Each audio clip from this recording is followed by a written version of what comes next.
heard the bell that rang the close of shift.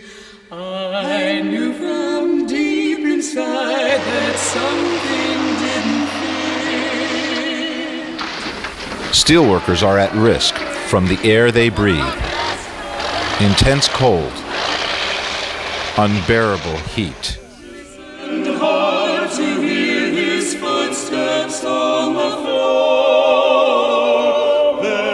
But there is still... I had a Hungarian boss was my neighbor, and he came from Hungary, and he was right from the Ellis Island into the steel company, and he couldn't read or write, but he was a worker, and they made him a foreman.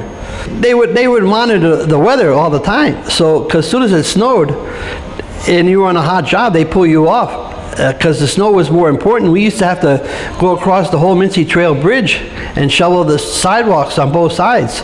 But it was going from like hot as hell to as cold as could be. There's no doubt about it, in my lifetime it was working on your bridges.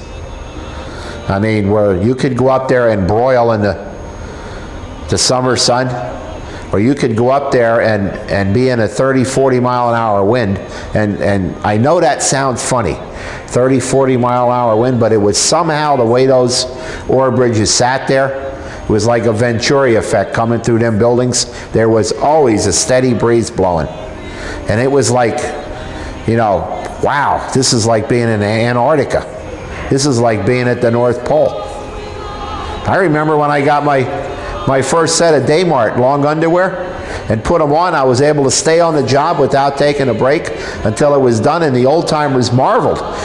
Bamey, he said, how did you do that? I says, you'll see tonight up in the washroom. I took everything off. There I am in my blue Daymart, head to foot, socks right down to the gloves. Wow, what is that stuff? Right? Pretty soon they all had it. And you know why? Because nobody wanted to be up there under those conditions freezing their butt off. They defy gravity, can make no misstep. Where there were times where, you know, you were just that close away from meeting your maker. They had that safety department, I think, even before OSHA came in. Mm-hmm. And in that, they had, each department had like safety people to round and see like that. And I say about anyone to get hurt or anything, this is, I can talk for myself. This happened. One time I was working in the Open Hearth in the, or the BOF in the pit. No, the Open Hearth was one. And that's the Open Hearth in the pits. And we were putting in a box to put our PA equipment or equipment in there.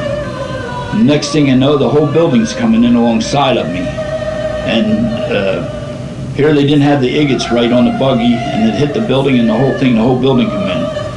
So right away they took me to the dispensary and went on home that night. I was all bandaged up. My wife said, what happened to you? I said, I got hit with a brick. She says, you look like a mummy, you get hit with a brick. I says, well, I'll tell you something. She says, it looks like the whole wall fell in. I says, that's what happened.